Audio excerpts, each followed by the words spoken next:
chill on the internet.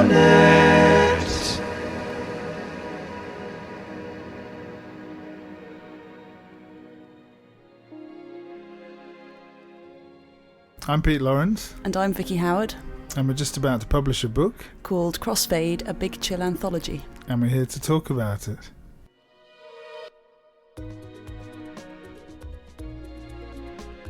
Well, the Big Chill's actually in its 10th birthday year, so we thought we'd try something new, and the publishing side is something we've not really explored other than doing a Big Chill magazine a couple of years ago. And it seemed right to sort of focus in on some of the creative ideas and writing that we know is around.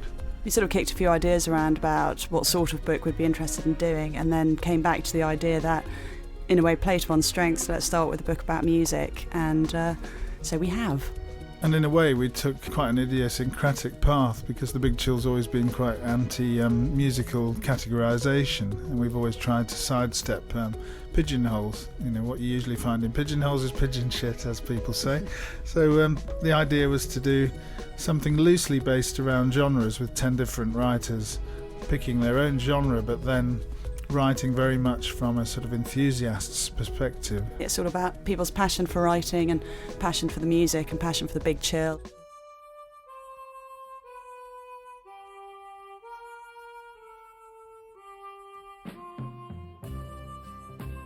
In terms of calling it Crossfade, the idea that Big Chill DJs in particular over the last 10 years have found the environment at the Big Chill very receptive to sort of going out on a limb, I suppose, musically, and putting the most unlikely things into the mix. And the Big Chill started very much as an ambient, chill-out Sunday afternoon event in a club in North London. And from that basis, it was really only a few weeks before DJs were putting in film soundtracks and lounge music and easy listening, and in that sense sort of breaking new ground. And then of course we've got DJs who regularly play at the Big Chill Festival, like Norman J. He was quoted as saying it's the only event where he really feels he can be himself and just play anything. It's the only event where the crowd is probably open-minded enough to be able to appreciate a wide variety of styles. So to bring it back to the book, that's basically why it's called Crossfade, and the idea of trying to run genres into one another and push them a bit further and explore with them, play with them a bit. So it's a sort of quite a playful book, but also hopefully quite informative as well. Basically, Pete and I had quite a conversation about it and whittled down to the idea of choosing people that had some way really collaborated with the Big Chill over the years and had a real passion for it, as well as people that we thought would be quite, into the idea of writing quite long chapters and essays, and, who we thought would be exciting and different for our readers.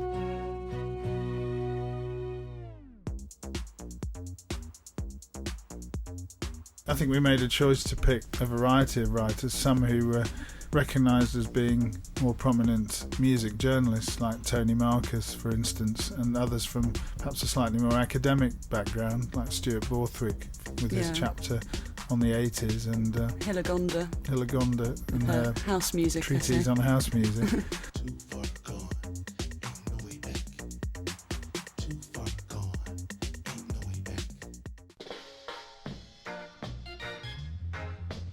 I was introduced to DJ Derek, I think at the same time I saw him doing a backstage set at WOMAD.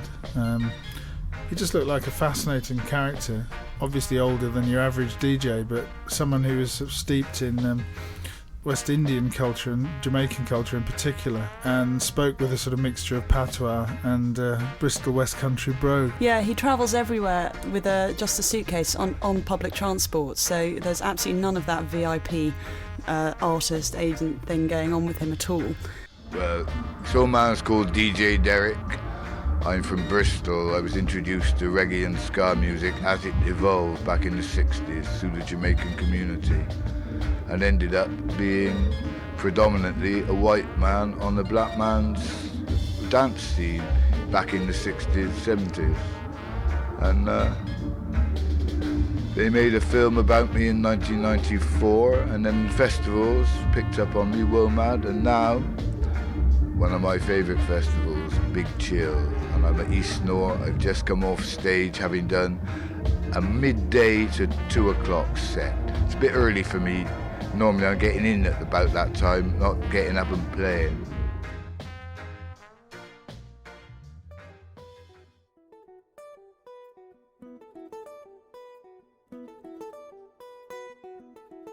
I think with Chill Out, it's been very much appropriated by the advertisers and commercial marketeers. And Ali's piece, to a large extent, sort of looks at the heart of Chill Out and its sort of multi-purpose uses, not to take away from its emotional value, which I think comes across really well. I think there's a fascinating sort of vampirism, if that's the word, about Chill Out, in that the media both leap on it and consume it in this very frenzied fashion and put it in all their adverts. And, you know, it took Air maybe 2 days or something to suddenly be on the new Orange adverts.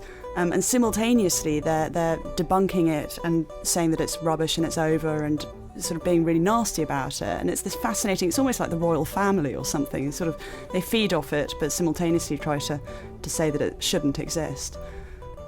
Chill Out music is made by no one, played by no one, and appreciated by no one.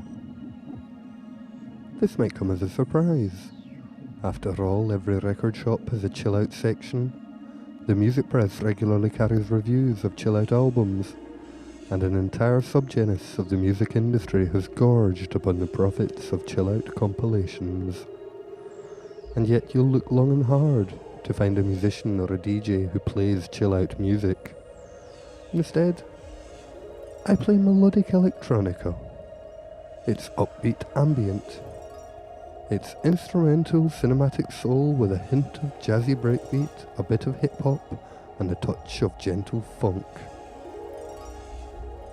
This wouldn't matter much if contemporary Chill Out music's image problem stopped there. It doesn't. Although many of the individual acts are regularly hailed by the taste and style gurus as the hippest kids on the block, the genre itself is routinely maligned. No favourable review of a Chill Out album would be complete without a jibe about the stripped pine, Swedish furniture, or dinner parties, and a standard disclaimer: this is not just another Chill Out album. The artists too regularly seek to dissociate themselves from each other, adding to the impression that this is not a genre to be proud of. There are reasons for this, of course, most of which boil down to Chill Out being, frankly, a rubbish name. But it's the music that matters, and this genre is unleashing some of the most enthralling, emotive, and inspiring music of the late 20th and early 21st centuries. I believe that since the late 90s, bands like Air, Bonobo, 07, Röyksopp, Lemon Jelly, and many, many others have taken Chill Out music in a new and distinctive direction. Taken individually, these acts are brilliant, innovative producers and musicians. But together, they comprise something more. They are, according to the rock journalism cliché, a new wave. Unfortunately, new wave of Chill Out is an even more rubbish name for a genre than the one we started with, so let's cut our losses and stick with what we have. That is Chill Out music. And it's bloody marvellous.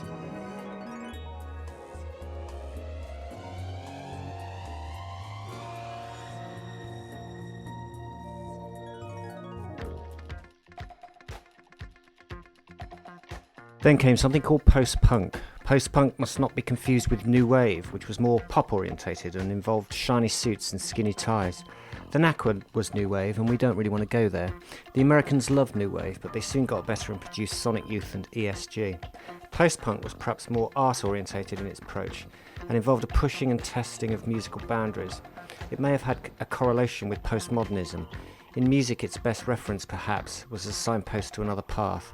It meant, more than anything else, a time to experiment, a time to get busy. If punk was crap, it was a fertiliser. the period stretching from 78 to 1983, gave birth to a sprawling, eclectic and creative brood of British bands and musicians. Scritti Polissi's first single, Skank Block Bologna, was bought out by a nascent Rough Trade Records, which was then still just the one shop in Portobello Road. It carried detailed instructions on how to make a group and cut a record. The budget for the recording was printed on the sleeve. The band functioned like a commune from their Camden flat. There was a flux of musicians, artists and polemicists who span around Green Gartside's hub.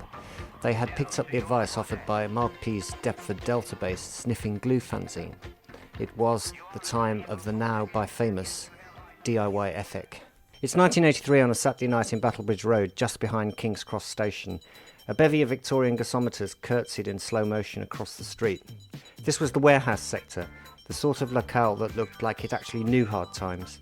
The streets were still cobbled and film crews didn't need much dressing to create an artful Dickensian feel or a dodgy atmosphere.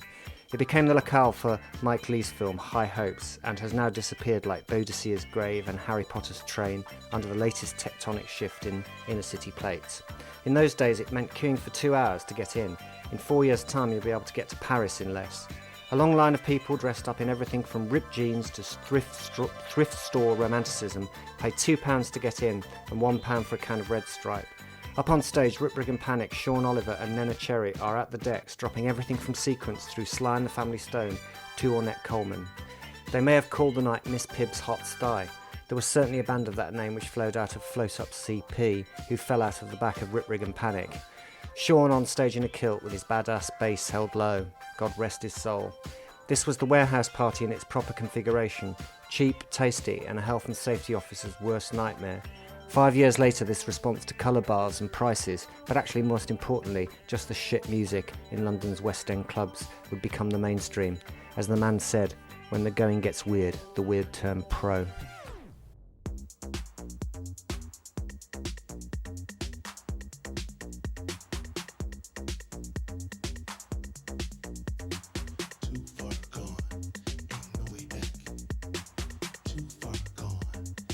Hi, I'm Hillegonda Rietveld. I DJ for Big Chill and I write academic stuff about dance music and dance culture. So for Crossfade, I have put together a chapter on house music, the music that inspired me to start my first academic research, really. And it's also tied in with electronic music that I used to make. I'll just read you a little piece from my contribution to Crossfade. Now, this is how it started. Bam! What's this? I shout as I fall off the stool. It's Saturday night, somewhere at the start of autumn 1986 in Manchester, England. I'm in the DJ box of the Hacienda Club. There's a smoky atmosphere, people milling and dancing down on the dance floor. My then music partner Mike Pickering in control of the decks. The speakers, well, they just blurt out the maddest burst of single-minded electronic disco energy. The biggest foot I've ever heard. That bass drum is going right through my body. Boom, boom, boom, boom, goes that big fat bass drum. Whee! The deep male vocal pitch ascends like a hyperbolic version of gospel excitement. Higher and higher, up to a queen's scream. This, of course, I can't do. I want you, yes I do, screams a thick throat. The throat thick with indulgent overtones. Wow. The piano jumps in, stubbing away in a sequence Afro-Cuban rhythm. I try to dance while I sit, and somehow my butt lands next to, rather than on, the seat of my high stool. Are you on drugs? I look up into Bernard Sumner's concerned face and scramble myself up into a new order. It was my first introduction proper to Chicago house. Finally, in 1992, I managed to get myself on a plane to Chicago, where I'd never been before.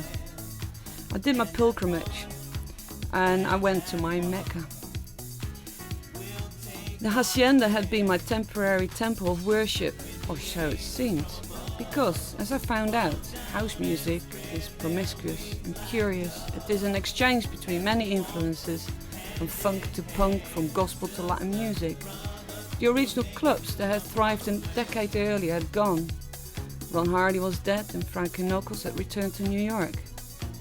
The producers I met are mostly working for an English market rather than a local one, which they said had been dead since around 1987, when the main radio mix show shut down, illegal parties were clamped down on, and important clubs closed. Interestingly, they were just as curious as me. They were just as curious about me as I was about them.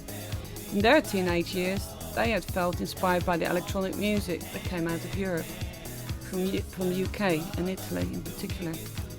Instead of finding the magical source, I had found myself on the other side of a transatlantic musical exchange. Yeah, I think it is that phenomenon of just having such interesting and different, diverse people around that Big Chillers really go for it and really love it and accept it. At the Big Chill you can put the most curious combinations of things together and they completely fit in and make sense, which is what Crossfade really is all about.